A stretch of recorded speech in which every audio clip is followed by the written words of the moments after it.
Hey, everybody. Welcome back to the One's Ready podcast. You're in the team room. Aaron and I have got a couple guests with us. We've got Emily, who has been on previously, and then we've got a new guest, Meg. We'll just go with that. Don't need to say anything else. Just like to keep a cloak of an air of secrecy. mystique about the podcast today. Yeah. Obviously, recording from a high-end studio as well. So no big deal there. Appreciate you guys joining us. I feel like that was a personal jab at the closet I find myself in right now. And it's not really a metaphor. It's really the literal situation of trying to, for the noise of children screaming in the swimming pool outside. So I've been led to believe that Lululemon absorbs sound for podcasting better than any other fabric. So as far as I can tell, you're doing great, Meg. Don't you listen to Peaches? He gets all rowdy early in the morning. I mean, it better for the cost. Lululemon better be the best noise canceling for the cost. Magnifique. It's what we've heard anyway. So it looks like Em's already frozen and bounced out with typical internet issues, which do happen from time to time. But we've got a chance to focus on you right now and some of the things that you're doing. So before we get into the Valkyrie Project, you want to tell us a little bit about your background in fitness and everything like that? Sure. My fitness journey didn't really begin until high school. I wasn't really involved in sports as a little kid. I was kind of more of an indoor little girl, and essentially just joined the cross country team and track team in order to make friends in high school because, it's hard to get through high school when you're like a 14-year-old girl that looks like a 12-year-old boy until she's like 20. So I wanted to make friends and like be less awkward. And so a way to do that was to join these teams. And what I discovered to my surprise was that I was actually capable of some pretty cool stuff athletically. It was really fun to watch myself go from, dying sore from an 8-mile run every day to adapting to that and getting better. And a friend of mine and I joined a weightlifting class in high school just for shits and gigs, just to check it out. And then we started building some muscle and it was like, this is kind of fun. So that was kind of the inception. And then in college, I started doing, I just continued doing what might be considered like just bro lift type stuff to stay like not freshman 15ing through all years of college. But then I was going to go into the Army, so I started CrossFit to get ready for that on recommendation of a friend of mine. And he was like, training with me in the regular gym, and eventually got to a point where I needed some supervision. So I went to a regular CrossFit gym, and over the years, just got a lot more competitive and started coaching, and that really became my foundation for fitness. So yeah. Cool. I don't continue to do that now, but that was a start. It was basically like high school track cross country, and then found CrossFit and kind of launched from there. So you're saying it's not too late to start because you can make it and have a life full of fitness without, having a background from you're a wee little one, and you'll be just fine. Yeah. I mean, it's never too late, honestly. And I think that not only is it not ever too late, your body wants to move. That's what I truly believe. Like people that spend a lot of time, decades sedentary, they probably have health problems, and they probably have biomarkers that indicate health problems. And so probably not only is it never too late to start, but start now if you haven't, right? Yeah. Oh, for sure. I'm thinking of a developmental, when you guys, like as we're entering I don't necessarily know if it's a crisis or not, but when we start talking about recruiting for the military, and so many recruits are not, they don't have the bone density, they don't have the range of motion and that kind of stuff, issues to be able to pass a normal Air Force, Army, Marine fitness test, or the physical to get in, because those are, at least for us on the special warfare side of the house, like there is more than just, hey, the normal things that you're going to go through. We have to get a class 3 flight physical and that kind of stuff. So there's duck walking involved and all that kind of stuff. Right. and people aren't able to, because they haven't developed appropriately, they aren't able to meet those requirements.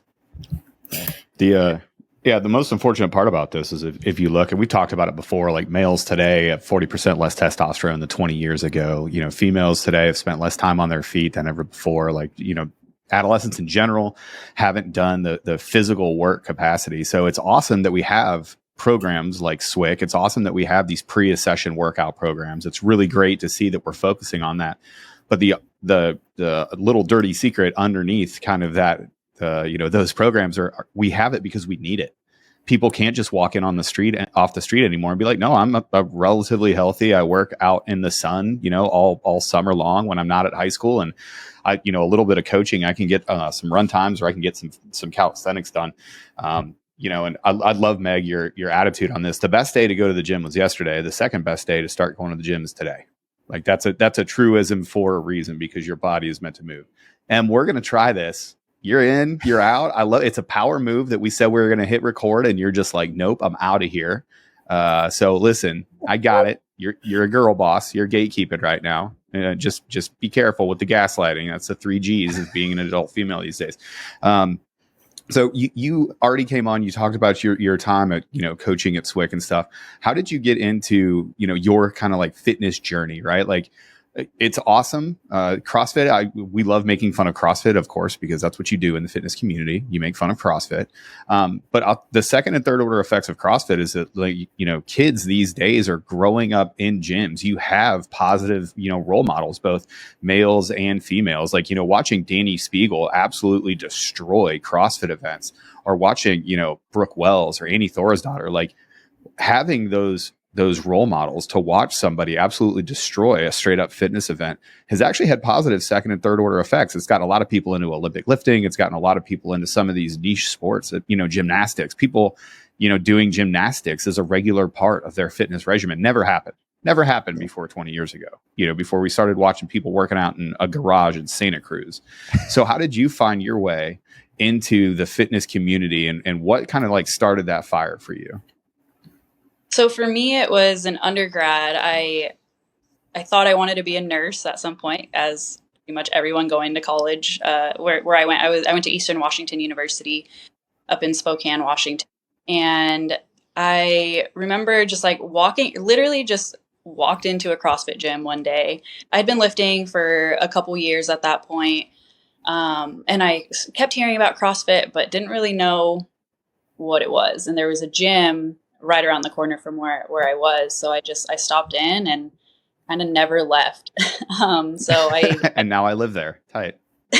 I live there. So I started adding that on top of my normal, just like lifting routine. And then I thought, like, you know, this is really fun. And the coaches were great. And I was like, that's kind of what I want to do. I don't want to be a nurse.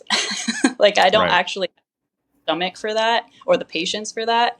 But I think I could. Did you just have a pun? Did you say you couldn't be a nurse because you don't have the patience?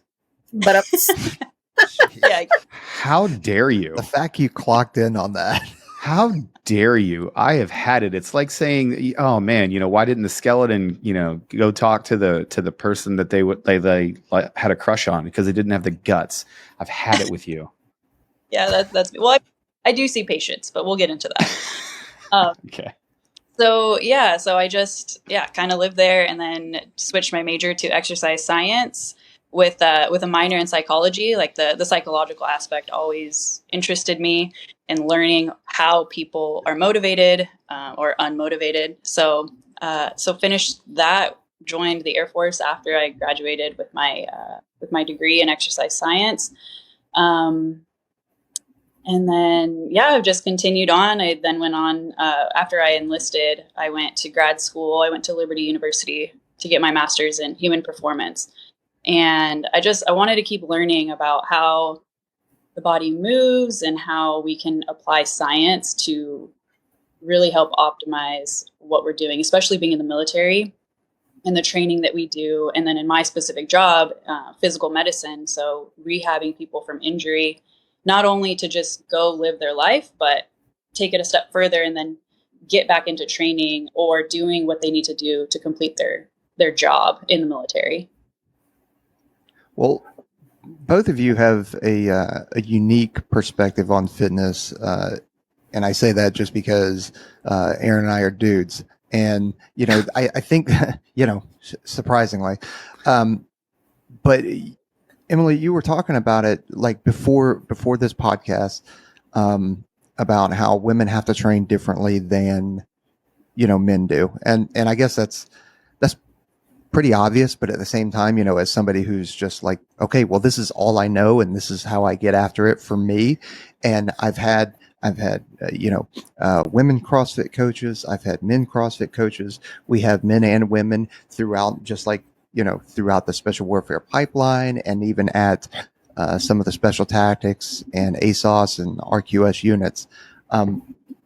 So like, actually, I'll throw this one to Meg.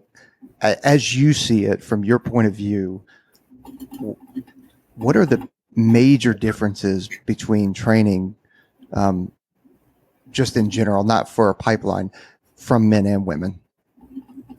So I'm gonna go ahead and give credit up front to my girl, Dr. Stacy Sims, who I had the honor and privilege of hosting at our symposium a couple weeks back. She's an internationally renowned kinesiologist who has basically been for years publicizing the big differences about how you should train women versus men. And they all have a basis in biology and physiology. So I'll go ahead and, do the thing that's going to make everyone shift in their seat.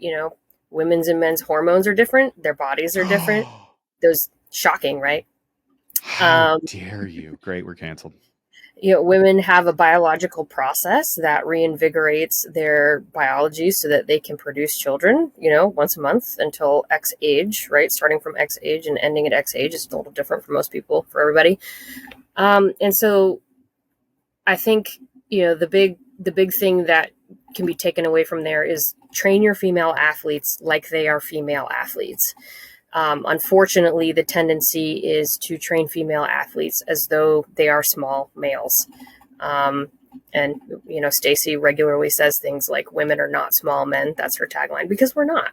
It's not, pink it and shrink it, like my friend Catherine likes to say. And so that is a fantastic saying, right? Like, I am stealing. That is fantastic. If you want a pistol for women, make it pink and make it smaller. You want that's funny. You want kit for women, just make it smaller. That's it, right? Because we're just smaller. That's not enough if we want to fully invest in the end user, and from a military perspective, fully invest in the weapon system, which is a human being, right? So really, not only do we have to look at those biological and physiological differences, but we have to break this habit of making the assumption that I'm going to assume that this woman doesn't have the same potential as a man from the outset because she's smaller and different. I think that's a mistake. I think people like Tia Claire Toomey and these other world-class athletes are just shattering everyone's expectation, just like the men are, about what is possible in human performance writ large. So, we'll take that barrier down and say, well, as a best practice as a coach, I have to approach the individual, and those female aspects of, having a cycle every month and whatnot have to play into the calculus. Let's also go ahead and defeat another, trope, which is that somehow, a cycle automatically means that you're just going to be out of the fight for a week every month. Most women, I think, that experience that feeling of being out of the fight for a month is that she just doesn't have the resources or knowledge for nutrition and training. But when you can optimize that knowledge, you can put yourself in a better situation. There's a 2-week window of opportunity every month where the estimate goes about 13% higher output for power is possible. And then the other 2 weeks, it's more of a built-in deload, if you will. This is the good time for lower intensity, lower weights, more steady state cardio work. This is where we reinforce, the zone 2 and 3 aerobic stuff. So all that to say, we're different, take the different approach. The unfortunate side is, and I'll try and stop monologuing shortly here. The unfortunate side is that you're good. The vast majority of conventional wisdom on strength and conditioning and nutrition is based on research that has been done in college age, bachelor's degree age males that are doing collegiate sports. So most of the foundational knowledge that our certifications are based on, that, recommendations from the FDA and others are based on, is young men in their 20s that do sport. And certainly, it's a 37-year-old woman. I don't fit that bill, right? So it's taking the need to appreciate the differences for female biology and physiology fits in the broader context of every individual athlete is different. And we're always going to do better taking an individual approach than a blanket approach. So when we're talking about that's okay. So I had no idea that there was like a 2-week section that there's a 13% better outload and then another 2-week deload process. So I guess my question, and Emily, I don't know if you heard any of that or not, but so how does that translate into something that is like all right, I'm gonna ask you then, Meg. Like in a selection process, whether it's the Q course or special warfare or buds or whatever, how does that affect? I mean, okay, so you can't say, hey, I'm gonna waive off that 2 weeks. That doesn't happen. So when you're in a point where you can't do a deload, how does that work for women then? Right. And when I say deload, I'll clarify that it's an opportunity for the coach or the athlete to, downgrade a little bit so that there is no need for 4 weeks on and 1 deload off, right? It's like it's essentially a microcycle wherein your biology dictates the deload instead of your coach putting it in your program. But really, it's not all that different from a male who is training for his 100% to gradually increase to 125%, right? His new, assuming that the training is effective, the new 100% is potentially, 20% higher than 6 months ago or whatever it is, right? We have to see an adaptation. However, we know that when that individual goes to a selection and assessment cycle, ideal conditions are no longer available. Sleep deprivation, nutrition deprivation, high amounts of stress that can potentially become, transition from acute to chronic.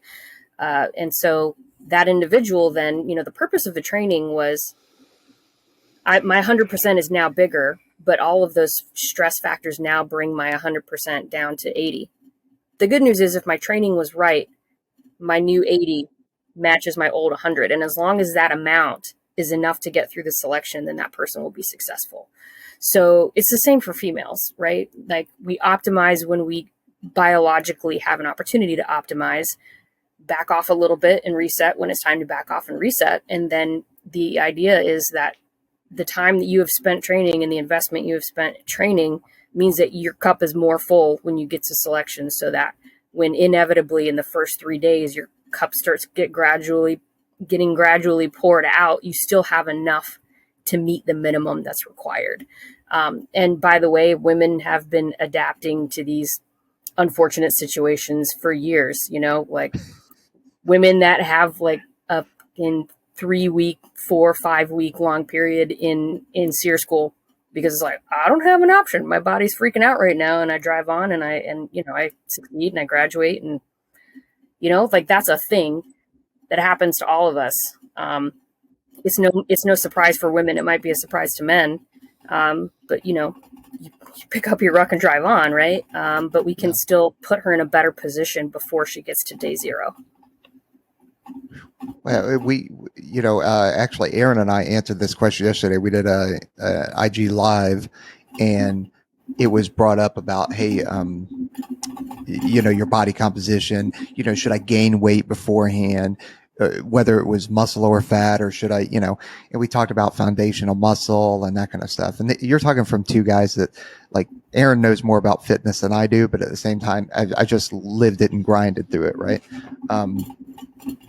But your analogy of, hey, a little bit gets poured out and that kind of stuff, and you never want to enter the pipeline or any kind of selection at 100%. You need some room to grow. But also accept that you're at a level that's high enough that you can start as you you can fatigue and you can start having losses at the same time while still maintaining the standard. Right. Exactly. So. Yeah. So as we talk about some of these things that you've highlighted, right? So I completely agree with you there. And this is going to shock people as well. So I'll just jump on the cancellation train, but men and women are different. Their physiological differences are pronounced and they're scientific, and we can lay them out. We can say that these things are different. Stuff like upper body strength, stuff like, bone density, all these things, right? So what are some of the things, if we were going to baseline it, right? We're going to talk about the Valkyrie Project, and you guys have actually gotten together to make a no kidding system for training these physiological differences. But as you started, like before you guys decided to be like, all right, cool, let's apply a system to this. Let's apply a process. If we were going to baseline and you were going to coach a female through doing some of these things that we're doing, what are the things that you focus on for females specifically? Like if you're going to build a superhuman, Tia Claire Toomey from the ground up, what is she doing right that other people are doing wrong, right? So I love it. We don't want to pink it and shrink it. You don't want to train like you're a small adult male. So what are we doing here? And what are the deficiencies or differences or barriers or whatever word you want to use that you focus on in order to start building that superhuman? Em, you want to take this one and then I'll jump on after? Yeah, we'll see if my internet works with me. So I'll just say from my individual Valkyrie athletes that I've had so far, we basically sit down and talk for 30 minutes to an hour and just do an assessment of like, who are you? What are your goals? What does your menstrual cycle look like? What does your daily life actually look like? And where will training realistically fit in? And for some, I have 2 days a week. Okay, great. Let's capitalize on those 2 days a week. How much time do you have? What equipment do you have available? And then we go from there. Like, what do you sleep? What does your sleep look like? What are your eating habits? And all of these things. So I try to approach it as like, how can we make this the most accessible to you and make you actually want to show up and train. So, and this could go for anybody, not just the women that we coach, but this is how I would assess a dude as well if he came to me and wanted a training plan. So looking at kind of a training history already, and if there's anything significant that I should know about as a coach. So for example, I had one person that I was coaching that she would get really dizzy and sick doing any up down motion. So I needed to know that before I start programming burpees in her workout, because she's not going to do them. Right. But if I didn't know that, there's no way for me to know that unless I have a conversation with this person. I think that's really important. So just to quickly tag in there, like if you don't ask and you're handing someone a blanket PDF that says, here's your 6 weeks to selection or 6 months to selection or whatever, like you don't know their training age, you don't know their medical history, you don't know their life stressors. Yeah. Yeah. So it's important to get a really big snapshot, not just like a tiny snapshot, not like, oh, my fitness goal is to go to Ranger school in 3 months. It's so much more than that. Yeah. Okay. And to extend that too, sorry, I geek out on this stuff so hard. So I'm like really excited to be having this conversation. There's also this aspect where a lot of folks like to, the human performance folks, sometimes not as much, but otherwise, you go through the in-processing cycle of a new installation. And at some point you go to a briefing where someone sits in front of you and they're trying to tell you to take better care of yourself. And they say, you're a professional athlete, so treat yourself like a professional athlete. Well, that's a sweet sentiment. But the standard person that's trying to go to an assessment or selection or even like maintain a special operations job after they've gained entry does not have a crew of professional, like individual nutrition. You can go see the nutritionist, right? But they're not going to tell you every day what to put in your mouth. You're not going to get 5 hours of exposure to your coach most of the time. By the way, a lot of people have kids and spouses and other life stressors that go into how much room is left in your cup, right? And so I think that's Emily couldn't have been more precise and like perfect in saying that. there's a lot of management and to some extent like micromanagement that has to be done to be an expert at the basics when you're not a professional athlete. The basics being, like you said, sleep, nutrition, having a regular circadian rhythm, getting enough water. Most people I feel like struggle with the basics. Oh yeah. I love it when people tell us, you're a professional combat athlete. No, I'm not. If I was a professional athlete, I wouldn't be in the military. I'd be doing professional athlete stuff, and I would be focusing on my fitness 24 hours a day. And I would have a team of people that whatever, like I have these things that are like tasks. I'm going to train as if I may be an athlete. But if I really was, if I did that, it's always the funniest thing is we take a bunch of people that, they're not athletic. The easiest way to show people that like we're not really that athletic, just take a ball of any type and ask a team of operators to play a game with said ball. Because a lot of them can run straight lines and do push-ups and do burpees and stuff or lift some weights. But the second that you're like, hey, do something athletic, express athleticism with your body, and people do not do well in those circumstances. I do want to say that is primarily PJs though. Like you can play ultimate football. Listen, Ultimate PJs, football all day long. You know that PJs are the quarterbacks. Like just stop it. I'm going to tell my PJ that you said that. Also, why do you want everyone to be non-deployable, Aaron? That's like the ultimate frisbee and flag football. Number one reason people get broken before they go down stage. PJs are also the first one to throw out a hacky sack too, which I have been known to dabble in some hack. So thank you. I appreciate it. So you're saying that we're multifaceted combat athletes. I'll take that one. And I will say a few weeks ago, the PJs out here were out doing some group PT, and they had to do like tie some ropes real fast, run, go climb up a rope, and then they had to tie knots, run, go climb up a rope, and back down and get back to their knots. And they did pretty good. They rest, but there wasn't a ball involved. Stop it. No ball involved. That was the coach decided that on purpose. We didn't want anyone to get hurt. I want to say for the longest time, like this is a true statement, but for the longest time, the number one deployment injury that led to you coming home from deployment was like basketball.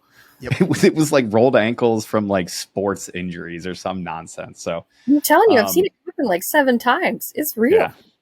Oh yeah. No, 100%. Yeah, we'd get to a point where we would stop, like if we had a deployment coming up, scheduled deployment, about 2 months prior to it, you would start seeing people just not show up for ultimate football just because it's like, I'm not risking, I am going to deploy. My favorite of all time was we had a commander that just snapped his tib fib just playing dodgeball. Like they were playing dodgeball. They started opposite ends of the gym, and he ran and he went to stop to decelerate to grab the ball, and it just snapped his tib fib, and it was just gone. We were just like, we were supposed to help him, and I couldn't because it was gross. All right, so we agree that not everybody is athletes. Not these things that everybody's doing. Like you're almost like putting these training expectations on top of folks.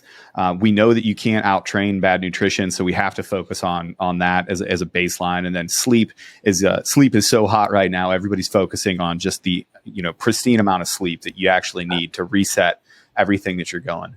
From a physical training standpoint, let's say you had somebody that is completely a 100% never trained before in their life, and they come to you and they ask the question, all right, what should I prioritize? Should I work on my strength training first? Should I work on my cardiovascular fitness first? How do I actually start this process off? Meg, what do you tell those folks as you get their intake, you get their history, you have a good idea, they've got okay nutrition and okay sleep, and now you're ready to really start talking about, okay, how do we turn you into somebody that's going to be successful at whatever goal it is that you have?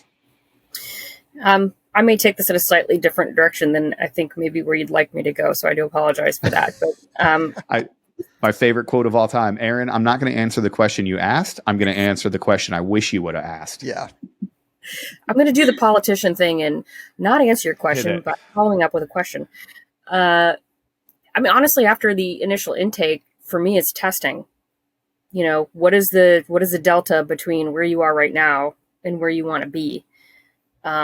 And we want to do this mindfully, right? Take the questions that we used as a primer to appropriately test and not break someone with the test. But if you're trying to go out for a selection, you're going to do a ruck. and we're going to test, pull-ups, and we're going to test grip strength. We're going to test the things that I know you have to be good at, and that creates the baseline. Secondly, I'll actually answer your question now, Aaron. We become experts at the basics. We're cutting out refined sugars and making sure you're getting 10 shades of colors of fruits and vegetables every day, that you're eating high quality protein. So once I feel confident that the basics have been fairly well accomplished, which by the way, most people don't do well. After that point, we're building a baseline in what I consider to be a fairly traditional strength and conditioning format, where it's like, okay, if you've never acclimated to running 10 miles a day, several days a week, and we have to build an aerobic baseline. So there's going to be a lot of long, slow cardio that's relatively easy, that you can keep up for a long time, layered in with some work that is deliberately training for the energy systems that'll be required for your event. So for example, if we know that you're going to have to get a 2-mile run done to gain entry into the school or what have you, we're going to start working on those 800-meter intervals. And we're not going to the pain cave the way that you would in CrossFit. We're not training to fatigue. We're training for consistency. So the first 5 weeks might be, a couple times a week, you're running 800s, and we're going to do this until you can do an 800 17 times in your sleep with your eyes closed. All right, now we're going to up the pace. So now we're building that sport specific requirement. And on the strength side, you start with the testing. Generally, we see this tendency for women to need more of a dose in terms of upper body strength more often in order to be able to achieve the same standards as men in terms of like pull-ups and push-ups, things like that, bench press. So we got to work upper body a lot. But women do generally respond better to, they fatigue less quickly. So they can generally handle more sets, more reps. And there's also what I've seen in doing the Valkyrie Project programming is that women tend to respond better when we have a variety of types of upper push and pull. So we're not going to do like a Wendler linear as much as more of a daily undulating progression where we'll have push-ups and bench press and maybe some, bottoms up kettlebell presses type stuff sprinkled throughout the week. But in a way that is repeated in subsequent weeks so that we can see progression. So, the basics of, can you move for an hour without fizzling out? Can you bench press close to your body weight? Those indicators tell me where we need to start. Yeah, just a little extension of that. It also gives us, like me as a coach or us as the coaches and the participant, more of a realistic timeline in that case too. If we do start out with the testing and we're seeing where they're starting, we can get more accurately say like, okay, you have to be able to do 8 pull-ups as a minimum to get to, if you want to be a combat controller or a PJ or, whatever the school that they want to go to is, you can't do 1 yet, or you can do 1 sometimes. Yeah, I think I know where she's going with that is, like we have to manage expectations sometimes. But that also, that expectation management goes hand in hand, kind of like a sandwich, if you will, with that's one piece of bread. The other piece of bread is no coach has the place to tell an individual athlete what they're capable of until they see it, right? So something we have to get away from, I think, more in the organization is discouraging women from going out for certain selections just because the commander or whoever it is has a bias about, no, I couldn't make it at that school, so I don't think you will either. That's the wrong mindset, especially I mean, as a guy, that goes we get that both too, ways. though. Yeah, exactly. like I got told numerous times that I wasn't going to make it, so I don't think that's a woman, so that's a shared experience. Or man. Yeah, for it's sure. Definitely a shared experience. Yeah. No one should reflect that bias for any individual that's trying to progress their career, right? I mean, there's the obvious need to, if we're about to get out the door and I can't afford to lose you right now, okay, maybe right now the answer is no, but later, you get that opportunity. Yeah. Sure. What are some of those indicators that you're seeing? So you mentioned kind of like upper body strength and pull-ups and stuff like that. What are some of those indicators that are always, forefront in your mind. So, you never want to pigeonhole anybody, but I know that when I'm training, athletes, or when I'm giving advice to young folks that are trying to get into AFSPECWAR, it's almost always the run time or the swim time. When I look at people getting ready specifically for AFSPECWAR, I'm like, all right, cool. People have the most problems with getting that run time down to underneath that 7-minute pace, and then the swim time as well. So when you're looking at the female population, or when you're looking at people that intake, what are some of those like sort of main food groups where you're like, okay, this is probably going to be an issue, and we're just going to make sure to blend that into the programming? In my experience, it's been sport specific. And when I say sport specific, I really mean what is the MOS you're trying to obtain. And so for some people that are going out for, a Navy a position in the Navy, it'll be a swim. Or for women that are going out for Ranger School, or you want to go to SFAS, something like that, it'll be rucking. Sure. Generally across the board, unless that female TAC athlete has some kind of collegiate sport experience that required a really good baseline of upper body, everybody needs help in the upper body realm. Is what I've seen. But that's also, while the advent of CrossFit has done a lot of good things for us, we also generally understand that that process facilitates being kind of or pretty good at everything. Where in a lot of these assessment and selection situations, you need to be very, very good at a small handful of things. And so we have to take those generalized athletes and put them in a more directed trajectory. Like if you're going to an Army school of any kind or Army assessment of any kind, you're going to be doing grip work several times a week because it's less fatigable than the other larger muscle groups. And it's just super important that you can carry 2 5-gallon water cans indefinitely. Mm-hmm. Yeah, and that's we tell people all the time, regardless, man or woman, you've got to work on your grip strength because we are going to tax the ever living shit out of that. We are going to attack your grip strength in a way that is probably going to feel as if you're being actually attacked. So in your face, get up for it.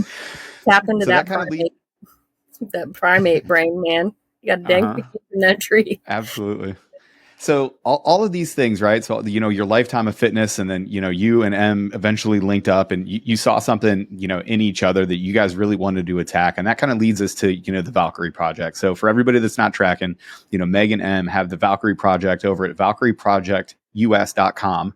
And you guys have an entire suite of things that you do, from programming to mentorship to your own podcast. So the Valkyrie Project, you guys have, it looks like you guys are up to like 18 episodes now. I mean, how many you got out there? I feel attacked, Aaron. So we've had to pump the brakes on the podcast. Okay. Sometimes you get a divorce and your primary podcast editor is no longer available for free, and then you go to grad school and you don't have time for that anymore. The podcast is coming back, but okay. Yeah, we offer 3 workout tracks. Gold, green, and black, that are basically monthly membership style workout tracks where a person can pay $40 a month and get access to that. The workouts are on the Beyond the Whiteboard app, which is a CrossFit app, but we selected that one because it offers the best in terms of tracking progress over time and offering analytics that helps the athlete self-assess as they go. And it also had the biggest suite of exercise demos, which we really liked. So we used Beyond the Whiteboard. But we also do offer individual programming. And currently we have a Facebook forum for anyone to basically pose questions that they have. Unfortunately, I think a lot of times folks are just a bit shy and they don't really want to engage. So the forum's more quiet than I would like it to be. But long term, the goal, hopefully in the next year or so, especially with the advent of AI, is for us to launch our own app that's integrated with AI to make workout programming even more personalized, but still extremely affordable and accessible even to the most junior enlisted individual. So we got big plans on the horizon. That's awesome. That sounds like it.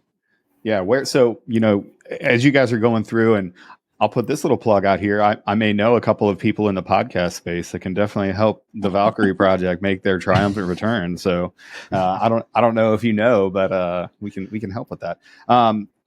As you go into the future, like everybody has goals, everybody has these things that they want to accomplish. those goals and the things you want to accomplish are almost always tied to success stories, right? So we don't have to get specific, but what was the first success story you had where you brought an athlete in and you're like, holy crap, this could work. Holy crap, this is a test positive case that we can actually affect these things that we want to affect. Do you guys have a story like that? I'll start with you since your internet is actually working at the moment. Actually working, yes. I think so I don't have anyone super specific. So I hopped on with Meg about a year ago now to help her with programming and a couple individual athletes. And I can say honestly that my success stories, I don't have specifically one where someone, went off to become, the first female combat controller or anything, but I do have a handful of stories of athletes who just got back into training and feel good about their training, which for me is a huge win. For us, I know that's our goal, is either they're retired military or currently in the military. They just came back from having a baby, and now they're back into they feel more like themselves after like a big life event and getting back into the routine and kind of being able to be that person to get them to that point. That's, I guess, like the biggest success story for me. Nice. Which is what I want for us,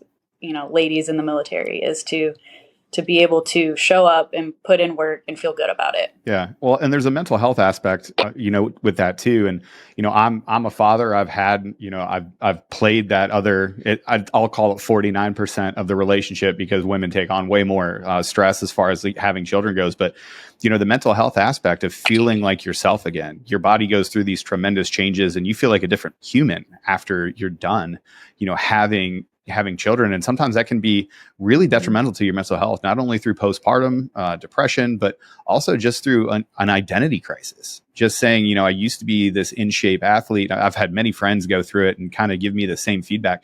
I used to be this in shape athlete, and, I was crushing it and doing all this other stuff. And now I can barely go to the gym and work out and feel like myself again. So that's a really nuanced thing. And it's a great service. If you want to label it a service, that's a great service that you're providing, especially to mothers that are coming back from a huge life-changing event over the course of a year.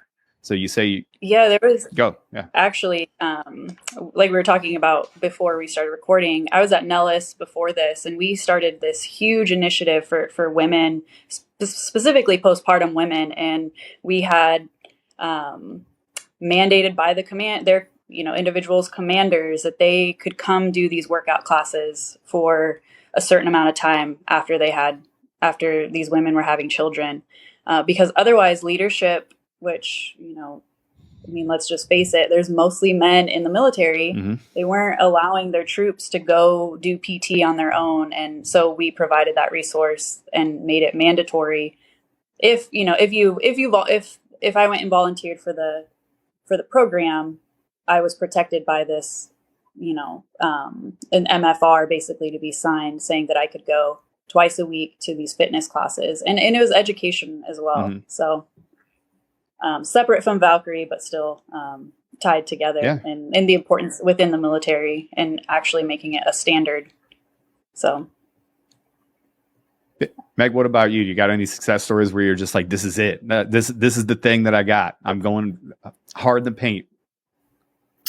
Well, I mean, a couple things. After learning all I learned from taking Stacy Sims' course and implementing that into programming, I've had a handful of persistent athletes that just do the monthly membership that have done it for a couple years or so. And when they're consistent, their numbers just click up gradually. PRs and, lifting, PRs and running and rucking, generally across the board. And it's just a simple fact of putting in the work. We've also had a handful of individual athletes go to assessment and selection and come out successful. We've also had some come out not successful. So I do have to take the success with a grain of salt and say, it circles back to the basics. A lot of times when someone struggles to meet their goals, it usually can be tied back to not mastering the basics well. But at the same time, there's always that backdrop of stress, right? And, some folks give it their best college try, but then life lands in their lap and they have to deploy and they no longer have access to the nutrition or the equipment, and that makes things difficult. But I think as far as our approach of doing higher intensity, more volume, more explosive, more fatiguing activities during the follicular phase, which is the 2 weeks prior to ovulation, and then doing more slow, steady state cardio, less high impact for 2 weeks after ovulation, so far seems to indicate not only that you can be successful in that paradigm, but also that deloads aren't necessary because we're working in sync with biology. And personally, after taking the Stacy Sims course, I got off of my contraception, my hormonal contraception that I've been on for years and years, just to see what my potential would be. Because when you have artificial hormones imposed, you're essentially tricking your body into believing that it's pregnant so that you can't conceive. And that has an implication for your range in terms of power output. So, just for everybody out there, get off hormonal birth control right now. It's garbage. It's terrible. The research that's coming out about hormonal birth control, it is awful for you. Jesus Christ. There are other options now. There are other options. But I did 100%. Notice when I got off my birth control, I did have to deal with some symptoms initially that were more difficult. However, I noticed that I felt like Superwoman the first 2 weeks, like after bleed day 1, like crushing it. I got cramps. I got cramps, but I'm PRing my lifts and running fast and cranking it out. And then after ovulation, I'm like, wow, okay, I can feel this sort of just like gradual decline into more of an even keel. But that also circles to a point of, I think everyone can have more access to this wild success if they just, especially for the women and coaches of women, track your cycle, know where you are every single day. There's a lot of forthcoming research that offers really exciting insights into even more specific training considerations, right? Like around ovulation, women do tend to get more, they do have a higher tendency for injury in ACL tears. I think there was a study on some collegiate female basketball athletes that showed that in a couple of but those things are becoming, that information is becoming more accessible every day. And to have that wild success, you have to understand your body first, and your coach has to understand your body first. Like if you're working with someone, you're a female tech athlete naturally cycling that's not on hormones, and every single day, every 7th of the month, or every day 7 of your cycle, you feel like you got hit by a truck. There's probably a hormonal dynamic there. Then we can switch you from lactic threshold training to a 30-minute steady state, multimodal AMRAP. Like it doesn't. It's an intuitive thing, right? If the coach is watching it and the athlete's watching it, they have that much more opportunity to adapt the program to make sense for them. Emily, did you have something on that? Yeah, I was just going to say, so like where I work, as you guys know, for every one female coach, there's probably 20 male coaches, at least specifically where I'm at. And my dream and my goal is to be able to educate all of the coaches to have these types of conversations of like, I know it's uncomfortable probably as a dude that has maybe never worked with a female athlete in this setting, and to step back and ask a question like, hey, are you menstruating? Not right now, but like, do you get a menstrual cycle? And if they say no, that's a huge red flag to then direct to someone like me or the dietitian or all of the docs that we have on our HP team.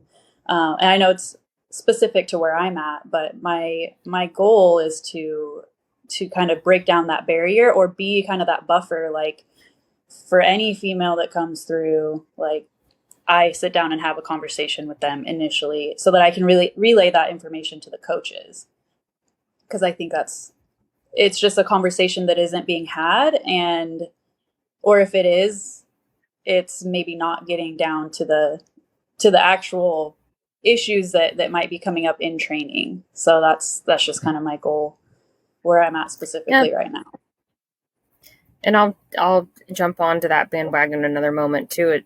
I've had the same tactical athlete coach for the last 3 years, and I'm going to advertise for him now because he's a genius. Michael Ban. He's an illustrious name in the field. He's a fantastic coach, and we talk about my cycle. And he's not uncomfortable because he's educated himself. And I think that's a big difference. And he would advocate for that too, is if you have the education, it becomes less about my discomfort talking about your bodily functions and more about this matters for how well you can adapt to training. Much in the same way, if a male tack athlete goes downrange and, has a health situation, it's like, hey, coach, I have dysentery because I don't have access to clean water. That is a thing we have to consider. Or I suddenly have to eat half the protein volume that I normally would because I don't have access to that becomes a consideration, right? So it's also about taking responsibility if you're training women, taking responsibility for every aspect of that training, educating yourself. And I apologize in advance for being a little graphic, but it's hilarious, so I'm going to say it anyway. My buddy Shay, who's the vice president VP, said one time in a Zoom, if men were bleeding out of their dicks for a week once a month, we would be talking about it. Mm-hmm. Yeah. No, I agree. Like, it's one of those things where for me, it's never, I just don't care. It's not one of the, obviously I've seen, I've had dudes walk into my office and go, hey man, can you look at this thing for me? And it's just, yeah, exactly. All right. We just went there. As a medical dude, I'm like, okay, that's fine. But it is one of those weird things. It's a barrier. And you can always tell, by looking at, kudos to your coach for including that and talking about it in open and honest terms, because that's all it is. How are we going to ignore the fact that you're physically bleeding for 5 to 7 days and then pretend like that doesn't affect training, or we shouldn't train around it? The stigma of not being able to have that conversation is always something that's just funny to me, because for me, I just don't care. It's not that I don't care. I don't care about the cringiness surrounding the conversation. I would just rather be like, oh, that's cool. Yeah, we should probably supplement you and get you a little bit more iron. And maybe today is a good day for a run and some mobility because you feel like garbage because your hormones are off the charts. And we should just probably figure out how to train around it, as opposed to just being like, don't know what's wrong today, but thank goodness I didn't have to talk about it. Yeah, just go for a walk. Go sit down on the sideline. Yeah. Or not just train around it, but train with it. There are windows of opportunity, guys. Male coaches out there specifically, if you want to see your female athlete get an edge, don't force her to get off her birth control. Have a conversation about it. But if she's naturally cycling and you do some higher intensity in that follicular window, watch magic happen. It's really fun. Yes. Well, I got to say, and I know that it's already gone a couple minutes ago that you brought it up, but you're not blowing my mind saying that we shouldn't be putting things, especially other hormones in bodies, whether it's men or women, I just, it becomes state. Yeah. It's part of the realm of, there's also the aspect of an individual using contraception that works for their lifestyle, right? And we have to take consideration for that. For sure. But I agree. Yeah, I'm generally not an advocate of that stuff anymore. Yeah. Cool. Well, I want to ask one more question, and I'll throw it to both of you. And while we've got Em up the internet, as somebody is specifically a woman is starting their kind of fitness path, Em, what would you recommend they kind of the number one thing that you would give them advice on? I'd say if it's somebody who's never really trained, I would suggest that they find somebody who's informed, such as ourselves. I'm going to put a shameless plug in for Valkyrie. Just find a resource. And I know it's hard to say that because some people don't know where to start, but just Googling tactical training for women. And I'm pretty sure we come up. And I would say just start there and maybe have a good idea of what your goal is or where you want yourself to be in. Let's say we'll give 6 months or to a year, a specific goal, and finding a good coach to help you get there, and be willing to invest in that too. I think that's a big piece as well. Yep. How about you, Meg? I hate to be one of those wooden placards you can buy at Target with like inspirational lettering written on them to hang in your live, deck. laugh, or whatever. Live, laugh, love, baby. This is oh my goodness, here's a recipe for friendship. It's a cup of understanding and a pinch of happiness. Look, I don't talk that way, okay? I do. That's my wooden Target voice. But it truly is not about the destination, but about the journey. And you can learn as much about yourself during train up as you can during the actual event, whether it be a race or an assessment and selection or whatever, you get in your bikini bod, which whatever, but like the journey is where all the good stuff happens in your mental resilience, in your building good habits, in your building relationships with people in the gym, perhaps if you do group classes, and even in just being forced to be present with yourself while you're underneath the barbell, right? Or whatever it is you're doing. Like, are my abs engaged? Do I have my heels nice and solid on the floor? Do I have a good grip? Are my lats engaged? And there's a lot of mental health consideration, I think, to circle back to what Aaron was talking about before, in just the practice of exercising. And so I would say, and I'm guilty of this, which is the biggest reason I give this advice, is I'm 100% guilty of it, is, we all want results. But you have to go through the process to get results. And the best way you can be consistent is to find ways to fall in love with the process. Yeah, you're allowed to be mad when you miss the lift or you didn't perform as well as you wanted to, but you also should be celebrating those small victories. And it's so easy to take those for granted.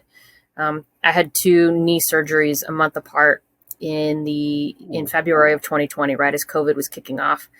And then I spent 4 months recovering, in a brace on my couch, teaching classes remotely because we still had to get students through the pipeline, and also like putting together a grad school pack. It was the most stressful time of my life. And because of that, I did not recover well from that surgery. A year later, it was still super swollen. I couldn't squat, couldn't run without pain and discomfort. Thank God for Michael Ban. But finally, COVID shook off a little bit and I could get outside and do things. And the amount of gratitude I have now, even though my knee's still not great, I can run again, I can lift again. And it's easy to take that for granted, but right. You can also put in the mindset of, well, maybe I hate my arms today because I didn't get the bench press I wanted, but thank God I have arms. Honestly, it might sound silly, but finding that gratitude and getting in touch with yourself and being in love with moving because you can is such a big deal. And you'll feel that regret that you didn't enjoy it when it's taken away from you because of an injury, some other incapacitation. Oh, for sure. I get to go running. I get to work out. So it's ValkyrieProjectUS.com. And then both of you have socials. What is your social media there, Meg? You can also find us on Instagram, Valkyrie Project US. We do have a Twitter account, which I'll be honest, I don't use very much. I think tweeting, like, I'm on there to like advertise our stuff and inspire people. I don't so much, find the platform useful for our purposes. So I'm not on there much, but we are also Instagram, Facebook. You can find us on the website. The podcasts, while a couple years old, are still on SoundCloud and iTunes. Yeah. Cool. And what about you, Emily? I'm at Coached by Em on Instagram. That's where you'll find me and can interact and ask questions if anyone has any questions there. Awesome. Cool. Well, we'll make sure that we put some kind of plugs in there, or I don't know, Aaron, what they're called, the cards or whatever. I got it. Don't worry about that. Aaron does all the magic with that. Can I plug one more thing, actually? Hit it. Yeah, go, Meg. A couple weeks ago was the culmination of a year of intensive planning, and myself and other board members and friends of VP got together and we hosted a symposium in Washington, D.C., the Military Women's Symposium. It is in its full recording still available on our website under the Symposium tab. You can find the whole recording. You can scrub through any gaps in the symposium, but the first the first panel was with my coach and with Dr. Stacy Sims on performance, and we got really detailed with it. So it's definitely worth a watch, especially if you're just starting this whole how do I optimize women conversation. So okay, cool. Awesome. Yeah, I'll make sure to link it. We'll get it out there. Thank you. Yeah, see, I do the editing. Aaron does all the YouTube magic. Nice. So awesome. Well, I appreciate the conversation and the education, because there are definitely aspects that I did not consider. A lot of it translates between men and women. There's no difference at all. However, there are definitely some things that I did not consider. So I appreciate the education on that. And then for everybody else that's out there, please like, subscribe, leave us a review, and then we're out here. Thanks for tuning in. Meg, Em, thanks. Thank you guys. Thanks for having us.